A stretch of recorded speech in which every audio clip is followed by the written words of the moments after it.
Hello दोस्तों, स्वागत है आप सभी का एक बार फिर से। उम्मीद है दोस्तों आप सभी बेहतरीन होंगे और आप सभी की तैयारी बहुत शानदार चल रही होगी। तो दोस्तों आज आप सभी के लिए आरपीएफ कांस्टेबल और एसआई का प्रीवियस ईयर क्वेश्चन लेकर आए हैं। ये क्वेश्चन दोस्तों जो हम लोग करने वाले हैं 5/1/2019 की शिफ्ट फर्स्ट के रीजनिंग के क्वेश्चन करने वाले हैं, आप सभी को पता है। और ये जो पेपर है वो एसआई का है, आरपीएफ एसआई का। आपको पता है कि आपके एग्जाम में 35 क्वेश्चन आते हैं रीजनिंग के।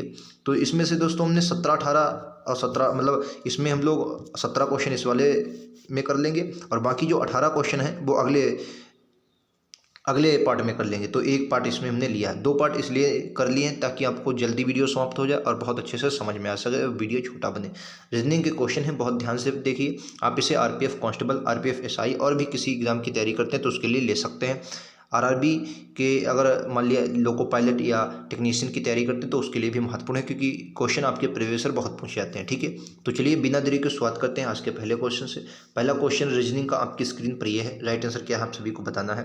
क्वेश्चन को ध्यान से पढ़िए और राइट आंसर दीजिए। क्वेश्चन कह रहा प्लांट का जो संबंध सीड से है वही फ्लावर का किससे होगा। ठीक है, बताएंगे। तो अगर मैं इसकी हिंदी बता दूं, जैसे हिंदी उम्मीद है बहुत सरल सवाल है, इनको पता होगा। प्लांट मतलब क्या बात है, जैसे पौधे का जो संबंध मतलब बीज से है वही फूल का किससे होगा। पौधे का जो संबंध बीज से है वही फूल का किससे होगा, ये है। तो फूल का किससे होगा, बाली। बाली को इंग्लिश में बड बोलते हैं। ठीक है, ऑप्शन नंबर 20 क्वेश्चन का राइट आंसर होगा। ठीक है, बाली से, क्योंकि फूल जो होता है वो सबसे पहले बाली से बनता है। तो राइट आंसर क्या होगा, बी होगा। नेक्स्ट पर चलते हैं।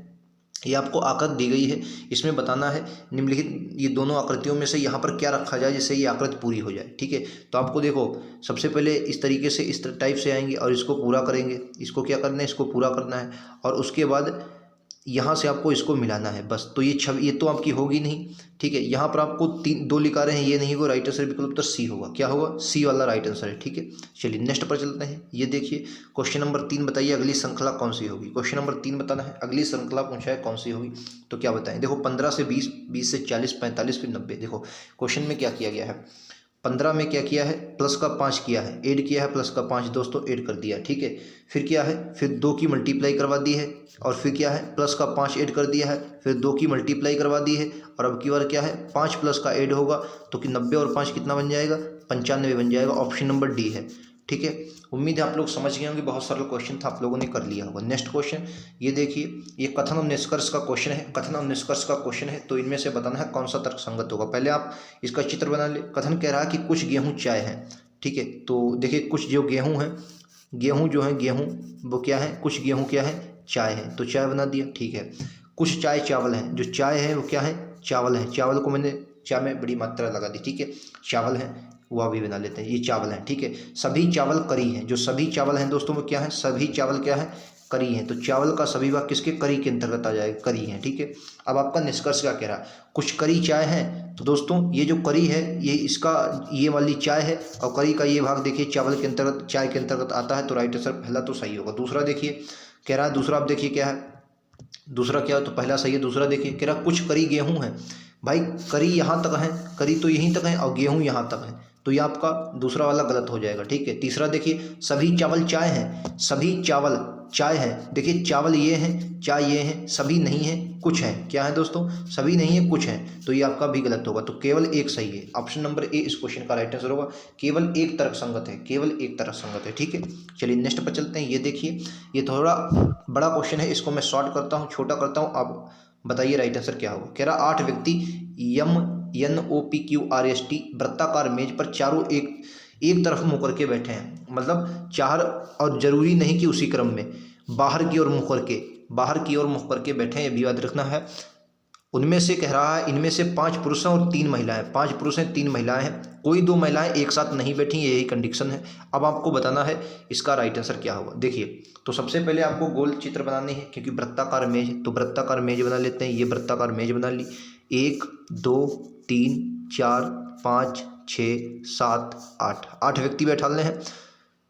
थोड़ी बड़ी मेज बनाते हैं ताकि इसमें थोड़ा गड़बड़ भी हो सकता है, थोड़ी बड़ी मेज बनाते हैं। 1 2 3 4 5 6 7 8। इस क्वेश्चन को दोस्तों अपने आप जरूर करें। पहली कंडीशन पढ़िए और आंसर बताइए। पहली कंडीशन कह रहा है यम जो पुरुष है यश के विपरीत बैठा। यम जो है वो पुरुष है, यश के विपरीत बैठा। तो यम से मैंने शुरू किया, ठीक है, और यश इसके विपरीत बैठा है और यम जो है, यम को पुरुष बनाना है तो मैंने क्या बनाया, यहाँ पर मेल लिख दिया। ठीक है एक मिनट, ये पुरुष बना दिया, पी बना दिया, लेकिन ये गड़बड़ ना करें। तो आप लोग इसको समझ सकते पुरुष है, चलो हिंदी में लिख देते हैं ये पुरुष है, ठीक है, पुरुष है। अब क्या कर रहा है कि यम जो पुरुष है यश के विपरीत बैठा है। अब देखिए यन और टी और यन पड़ोसी हैं, तो टी और यन पड़ोसी, यहाँ से आपको कुछ नहीं क्लियर होगा तो आप इसको हटा दें। अगले देखिए यन ओ के दाएं तीसरे स्थान पर बैठा है जो एक महिला है, ठीक है। अब यहाँ से पकड़िए यन, यम ना तो ओ का पड़ोसी है और ना ही यन का पड़ोसी है, ठीक है। ओ ना ही यम का पड़ोसी है, मतलब ओ जो है वो यम और इनका पड़ोसी नहीं है, यानी कि ओ ना ही यहाँ पर बैठेगा, ओ यहाँ पर तो कतई नहीं बैठ सकता है, ठीक है। यम ना तो ओ का पड़ोसी है और ना ही यन, और ना ही दोस्तों यहाँ पर यन बैठ सकते हैं, ठीक है। ये बात आपको क्लियर हो गई। तो चलिए आगे वाली अब बात देखते हैं। अब क्या करें, एक व्यक्ति यस और यन के बीच बैठा है, यस और यन के एक बीच अगर व्यक्ति बैठा है तो या तो यन दोस्तों यहाँ पर होगा, मैं लाल से लिखता हूँ, या तो दोस्तों यन यहाँ पर होगा और या तो यन यहाँ पर होगा, क्योंकि उसने साफ साफ कहा है यस और यन के बीच एक व्यक्ति बैठा है। पी यम के पड़ोसी नहीं है लेकिन आर के विपरीत बैठी है। पी जो है वो यम का पड़ोसी नहीं है, यानी कि पी दोस्तों यहाँ पर नहीं है, तो जाहिर सी बात है पी यहाँ पर भी हो सकती है, और लेकिन उसने एक बात क्या है, पी लेकिन आर के विपरीत बैठी है, तो पी को कहाँ पर रखेंगे। ऐसा कीजिए, आप रखिए पी को यहाँ पर, पी को मैंने मान लिया यहाँ पर रख दिया, कुछ तो इसमें थोड़ा बहुत अपने आप रखना पड़ेगा, और आर को यहाँ पर रख दिया, आर विपरीत आ गया, ठीक है। अच्छा अब एक और बताइए, यन इनमें से हुआ। अब एक बात याद हमने पढ़ी थी कि यन ओ के दाएं तीसरे स्थान पर बैठा है। अगर हम ओ को दोस्तों यहाँ पर बैठाते हैं, ओ के दाएं कौन, कि राजू यन है वो ओ के दाएं, तो अगर मैं ओ को यहाँ, यन जो है ओ के दाएं है, तो यानी कि ओ यहाँ पर होगा, यन यहीं पर होगा, क्योंकि उसने क्या कहा, जो यन है वो ओ के दाएं तीसरे स्थान पर है। आप लोग देख सकते हैं यन ओ के दाएं, तो ओ का दाएं ये बाहर की तरफ मुँह करके बैठा है, तो ओ का दाएं इधर ही तो होगा, ठीक है, तो ओ का दाएं इधर ही होगा, ठीक है, तो यानी कि तीसरे स्थान पर बैठ गया। अब उसने क्या कहा है, अब हमें दो बात हैं। अब हमें देखिए एक बात और उसने की थी, यम ओ और यन का पड़ोसी नहीं है, यानी कि ओ यहाँ पर नहीं होगा, तो यहाँ हो गया।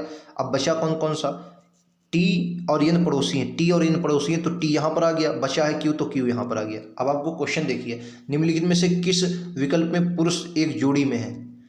अब यहाँ पर पुरुष महिला तो पता ही नहीं चला, लेकिन एक बात हमें याद होनी चाहिए, जहाँ पर मिला, जैसे पी यम का पड़ोसी है, आर के विपरीत बैठी है, पुरुष महिला तो पता ही नहीं चला इसमें, ज़्यादातर यस के विपरीत बैठा है, पड़ोसी यन ओ के दाएं तीसरे स्थान पर बैठा है। इनमें से 5 पुरुष और 3 महिलाएं हैं, कोई भी 2 महिला एक साथ नहीं बैठी, कोई भी 2 महिला एक साथ नहीं है। एक देखो ये पुरुष हो गया, तो पता है पुरुष है, ये तो पता है। एक महिला और मिल सकती है, कहीं ना कहीं महिला एक होगी, तो यन के दाएं तीसरे स्थान पर बैठा एक। अच्छा देखिए, जो एक महिला है, यानी कि ओ क्या है, ओ एक महिला हो गई दोस्तों, ओ एक क्या है, महिला है, तो ये महिला हो गई। देखो क्या है, ओ के दाएं जो एक महिला है, ठीक है, और मिलेगा इन पड़ोसी है, ठीक। एक व्यक्ति यस और इनके बीच बैठा, व्यक्ति यस और इनके बीच बैठा है, एक व्यक्ति यस और इनके बीच बैठा है, यस और इनके बीच बैठा है। यम पी यम का पड़ोसी लेकिन आर के विपरीत बैठी है। देखो पी जो है वो यम का पड़ोसी नहीं लेकिन आर के विपरीत बैठी है, यानी कि ये क्या है दोस्तों, ये भी महिला है, ये भी क्या है, ये भी महिला ही है। अब आपको देखो, ये तो महिला पुरुष कंफर्म नहीं, तो इस हिसाब से आप क्या बोल सकते हैं, कौन सी कह रहा है जोड़ी, निम्नलिखित विकल्प में पुरुषों की एक जोड़ी है, पुरुषों की एक जोड़ी,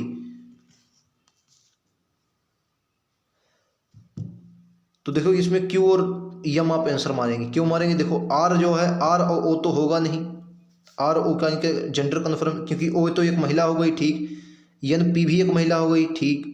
उसके बाद टी और यस, तो टी और यस में इसमें कन्फर्म नहीं, टी तो एक पुरुष है और यस कन्फर्म नहीं, तो क्यू और यम बनेगा, राइट आंसर क्या होगा, डी बनेगा, ठीक है। याद रखेंगे, थोड़ा टफ क्वेश्चन था, इसमें आपको बहुत कम डाटा दिया है। यम एक पुरुष था ना, यम तो पुरुष था, इसके विपरीत बैठा है। चलिए नेक्स्ट पर चलते हैं। अगला देखिए, इसमें अगली श्रृंखला बताना है, अगली श्रृंखला कौन सी होगी। इस क्वेश्चन का राइट आंसर कैसे, देखो इसमें क्या किया गया है, पहले इसमें 1 प्लस किया गया है, फिर इसमें अगर आप देखेंगे तो कितना प्लस किया गया है, 4 प्लस किया गया है। यहाँ अगर देखेंगे 3 6 9 प्लस किया गया है, और यहाँ कितना प्लस किया गया है, 16। अब आप देख रहे होंगे 1 का स्क्वायर है, 2 का स्क्वायर है, 3 का स्क्वायर है, 4 का स्क्वायर, अब की बार 5 का स्क्वायर है, 25 ऐड होगा, 5 2 7 107 इस क्वेश्चन का राइट आंसर है। विकल्प उत्तर सी में दिया है। उम्मीद है आप लोग समझ गए होंगे, राइट आंसर विकल्प उत्तर सी होगा।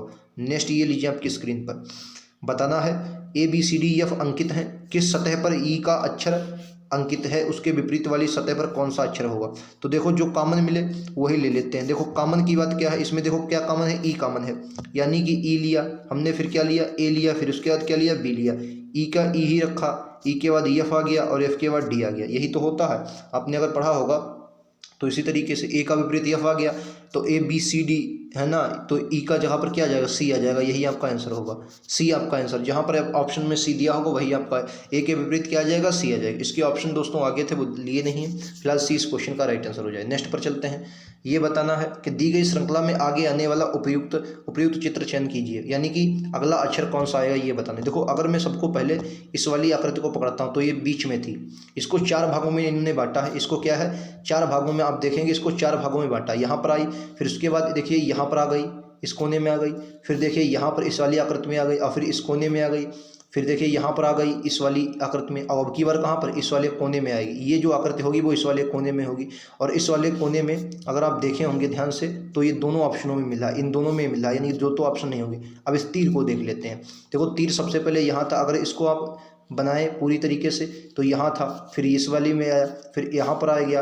अब की बार देखो यहाँ पर आ गया, फिर यहाँ पर आप देखेंगे यहाँ पर आ गया। अब की बार क्या होगा, यहाँ पर है, अब की बार सीधा, यानी कि ऊपर को बनेगा, बीच में राइट आंसर विकल्प उत्तर ए होगा। ठीक है, उम्मीद है आप लोग समझ गए होंगे। नेक्स्ट पर चलते हैं। ये लीजिए आपका क्वेश्चन। इस क्वेश्चन को बहुत से लोग चित्र बनाते होंगे, लेकिन मैं आपको बिना चित्र बनाऊंगा, आप कहेंगे वाकई में हाँ क्वेश्चन किसी तरीके से पता है। देखो समीकरण दी गई है, इसमें आपको बताना है यक्ष के पिता डब्लू से कैसे संबंधित है, यानी कि यक्ष के पिता जो है वो डब्लू से कैसे संबंधित है। समझो कुछ नहीं, आपको पहले यक्ष और डब्लू का निकालना है क्या है, तो मैंने डब्लू से शुरू किया।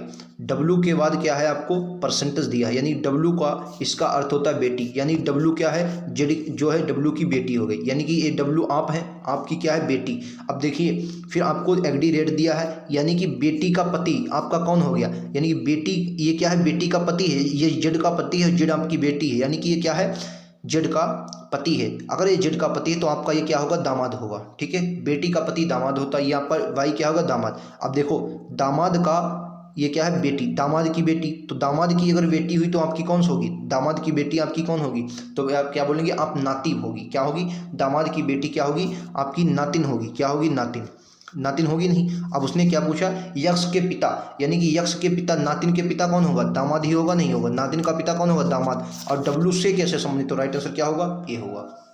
उम्मीद है आप लोग समझ गए होंगे, इससे सरल तरीका आपको नहीं मिला, बिना चित्र बनाए मैंने आपको बताया है। फिर से मैं आपको समझा देता हूँ, फिर से एक बार समझ लीजिए क्या है। आपको डब्लू से चलना है, ये मान लीजिए आप हैं, आपकी ये बेटी है, देखिए यहाँ पर दिया है बेटी, बेटी से देखिए एग्डी रेट बना, बेटी का पति आपका दामाद हो गया, दामाद की बेटी देखिए, क्योंकि इसका मतलब ही बेटी है ना, तो दामाद की बेटी आपकी कौन हो गई, नातिन हो गई। और नातिन का पिता, क्योंकि उसने पूछा यक्ष के पिता, नातिन के पिता कौन हो गए, आपके नातिन के पिता आपके दामाद ही तो है, और दामाद ही, इसलिए राइट आंसर क्या होगा, ए होगा। नेक्स्ट पर चलते हैं। ये लीजिए, इनमें से बताइए राइट आंसर क्या होगा। टेलीविजन का इलेक्ट्रिसिटी से वही संबंध है जो कार का है। तो देखिए टेलीविजन कब जलता है, जब बिजली आती है, तो कार कब चलेगी, जब उसमें फ्यूल पड़ेगा, डीजल पड़ेगा। ठीक है, तो option number B right answer होगा। नेक्स्ट पर चलते हैं। ये लीजिए अगला क्वेश्चन, ये भी थोड़ा टफ क्वेश्चन हो सकता है, 8 लोग इसमें भी बैठे हैं, आइए इनको भी बैठा देते हैं। तो 8 लोग इसमें भी दिए गए हैं। रिपीट क्वेश्चन तो नहीं है, सारे रिपीट क्वेश्चन नहीं है, रिपीट नहीं है। इसको देखिएगा कैसे करते हैं। देखो ये इसमें भी 8 व्यक्ति दिए हैं और ये थोड़ा टफ क्वेश्चन, बड़ा क्वेश्चन है। इसमें देखिए 8 व्यक्ति हैं, 5 पुरुष। ये तो सेम क्वेश्चन है दोस्तों, ये थोड़ा सेम क्वेश्चन है, मतलब वही क्वेश्चन है, इसमें थोड़ा डाटा, मतलब ये दिया गया कि यन के दाएं से तीसरे गिनते हुए यन और इसके बीच कितने लोग बैठे हैं, ये आपको बताना। तो आप लोग इसमें बैठा सकते हैं। चित्र बिगड़ गया, वही सेम क्वेश्चन है। क्या दोस्तों, सेम क्वेश्चन है, सिर्फ इसका क्वेश्चन बदला हुआ है। तो आप इसका आंसर बता सकते हैं, इसमें एक ही आदमी आएगा, एक ही आदमी आएगा, राइट आंसर डी होगा। ठीक है, आप लोग इसको लगा लीजिए पिछले चित्र से देखकर। ठीक है, चलिए अब इसको देखते हैं। ये आपको तर्कसंगत का क्वेश्चन दिया गया है, बातों में निष्कर्ष दिया गया, निष्कर्ष तर्कसंगत होगा। ठीक है, तो बताना है पहले कथन है, प्रत्येक सोमवार एक कार्य दिवस है, आज एक कार्य दिवस है। ठीक है, तो बताना है इसमें राइट आंसर क्या होगा। प्रत्येक सोमवार एक कार्य दिवस है, आज एक कार्य, आज कह रहा प्रत्येक सोमवार एक कार्य दिवस है, आज एक कार्य दिवस है। आज सोमवार है, प्रत्येक सोमवार एक कार्य दिवस होता, आज एक कार्य दिवस है। आज सोमवार है, पहली बात कह रहा है।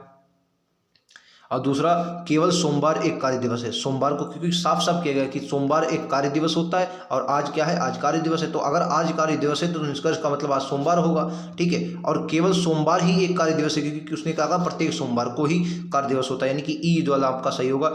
मतलब कहने का मतलब है दोनों आपके सही होंगे, ए और दो मतलब एक और दो दोनों तर्कसंगत है, राइट आंसर बी होगा। ठीक है, नेक्स्ट पर चलते हैं। ये लीजिए, इसमें आपको चित्र पूछा है, वर्ग कितने हैं दोस्तों, सिर्फ आपको कंफ्यूज करना चाहता है ये बनाकर, इसकी आपको कोई मतलब नहीं है। देखो 1 2 3 4 और एक ये बड़ा वाला 5, यानी कि 5 यहाँ से मिलेंगे, 5 यहाँ से मिलेंगे और 5 यहाँ से मिलेंगे, कुल मिलाकर 15 इसमें वर्ग हैं। Option number B right answer होगा। नेक्स्ट पर चलते हैं। ये देखिए, ये बताइए राइट आंसर क्या है।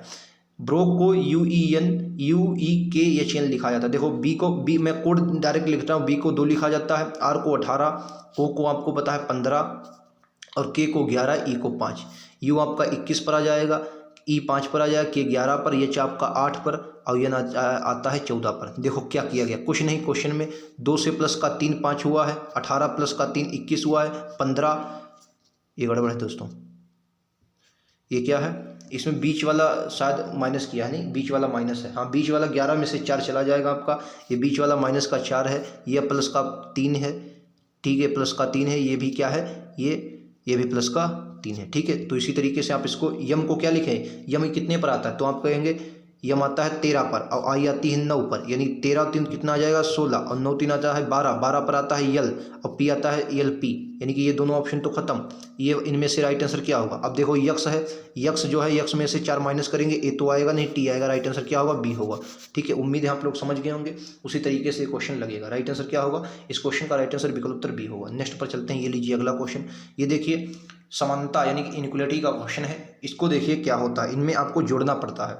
तो देखिए इसका क्या है, पहले ई और एम को सबसे पहले सब कुछ जोड़ ही लेते हैं ताकि आपको सरल। देखो सबसे पहले सी है, फिर आपका ये दिया है यू है, इसको नीचे जोड़ता हूँ मैं, इसको नीचे जोड़ता हूँ, ऊपर दिखा देता हूँ। देखो सबसे पहले सी है, ठीक है, फिर आपका यू है, बड़े भाई, इनको बड़े भाई बोला जाता है, ये यू है, फिर उसके बाद ई है। अब देखो कैसे जुड़ेगा, अगर आप इसको जोड़ना चाहें सी के द्वारा जुड़ जाएगा, अगर सी से जोड़ना चाहता हूँ तो बराबर में ओ है, ठीक है, लेस देन यम है, और यम के बाद फिर क्या है, ये टी है, ठीक है, टी है, और उसके बाद फिर यम से और जुड़ जाएगा, ये एम से जुड़ जाएगा, बराबर में ए है। चलिए इसने इतने में से क्वेश्चन सॉल्व करते हैं, उसके बाद जो होगा देख लेंगे। ठीक है, आगे अब देखो इसमें क्या है, ई और एम के बीच हमें संबंध देखना है। ई और एम को देखो, ई ये है और यम ये है, यहाँ पर जब आप देखते हैं तो देखते हैं क्या राइट आंसर ये वाला सही होगा, नहीं ये आपको बताना है। तो देखते हैं, इस हिसाब से पहला जो है वो बिल्कुल सही है, क्योंकि आप देखते हैं इसमें जो है इसी तरीके से आपको चिन्ह देखने को मिलते हैं, यानी कि बड़े भाई देखने को मिलते हैं, यानी कि पहला क्या है, पहला वाला सही। अब दूसरा देखते हैं, सी और इसमें आपको संबंध देखना है। तो अगर सी को देखते हैं, सी ये है और टी कहाँ पर ये है, अगर आप इसको ध्यान से देखते हैं दोस्तों, ये सही है या गलत है ये आपको बताना है। तो इस हिसाब से राइट आंसर क्या होगा,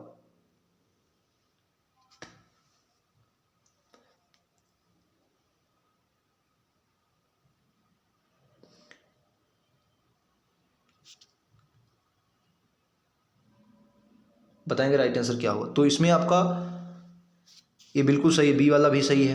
तीसरा देखिए एल और टी, क्योंकि आप देख रहे होंगे ये जो है वो यम की तरफ ही है, यम की सी की तरफ ये मुंह है और सी की तरफ आपको होना चाहिए था। ठीक है,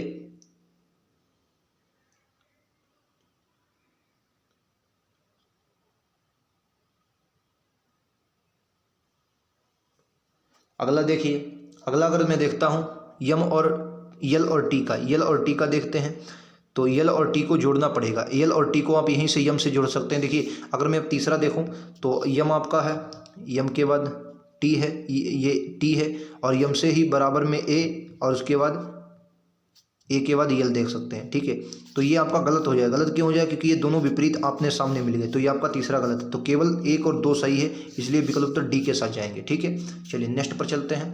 अगला क्वेश्चन दोस्तों, ये छवियां दी गई हैं, दिए गए विकल्प में से 5 छवियों में से 3 नीचे दी गई हैं। क्या दिए विकल्प चुने जो पूर्ण वर्ग बनाया जा सकता है, मतलब किन 3 का, 5 में से 3 नीचे दी गई, 3 का प्रयोग करके पूर्ण वर्ग आप बना सकते हैं, ये बात की गई। किन 3 का प्रयोग करके आप पूर्ण वर्ग बना सकते हैं, सही विकल्प चुने जो एक पूर्ण वर्ग बना सकते हैं। 5 छवियों में से 3 नीचे दी गई, मतलब 3 का प्रयोग करना है और एक पूर्ण वर्ग बनाना है। तो पूर्ण वर्ग कैसे बन सकता है, देखो अगर मैं सबसे पहले 1 नंबर आकृति को लेता हूँ, ठीक है, और उसके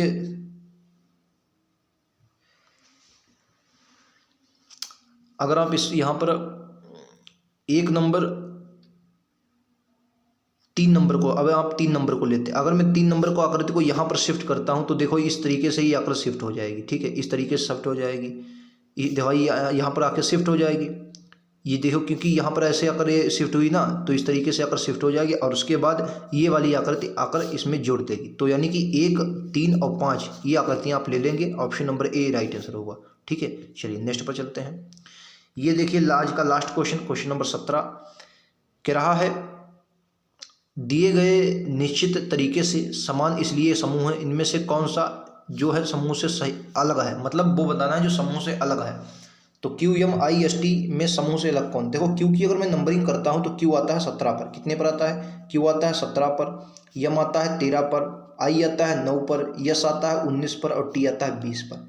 अब ध्यान से देखे होंगे 17 हो गया, 13 हो गया, 9 हो गया, ये सभी क्या है, विषम संख्या है, ये क्या है, विषम अंक है, जबकि 20 दोस्तों सम है, तो इसीलिए जो आपका टी है वो अलग हो जाएगा। तो ये थे आज के 17 क्वेश्चन। 17 में से कितने आपने किए, कैसे क्वेश्चन लगे हमें ज़रूर बताएं। लगातार आपको ऐसे क्वेश्चन मिलते रहेंगे। आरपीएफ के लिए आप चैनल को जरूर सब्सक्राइब कर लें, यहाँ पर लगातार मैं आपको क्वेश्चन करवाऊंगा जो आपके एग्जाम के लिए बहुत महत्वपूर्ण होंगे और लगातार ऐसे क्वेश्चन आपको मिलते रहेंगे, ठीक है। तो मिलते हैं अगले वीडियो में, आज के लिए इतना ही। थैंक यू दोस्तों, जय हिंद, जय भारत।